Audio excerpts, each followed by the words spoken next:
প্রত্যেক দিন হাইফাই রান্না না করে রোজ একই রান্না একটু হালকাভাবেও করা যায়। চলো রেসিপিটা তোমাদের সাথে শেয়ার করে দিই। আগে আলুগুলো সেদ্ধ বসিয়ে দিয়ে চলে আসলাম মশলা রেডি করতে।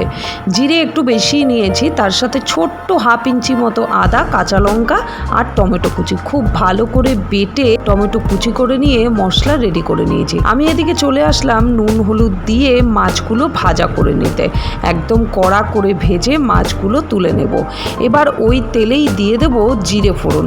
না আমি কাতলা মাছ করছি না, করছি রুই মাছের হালকা ঝোল।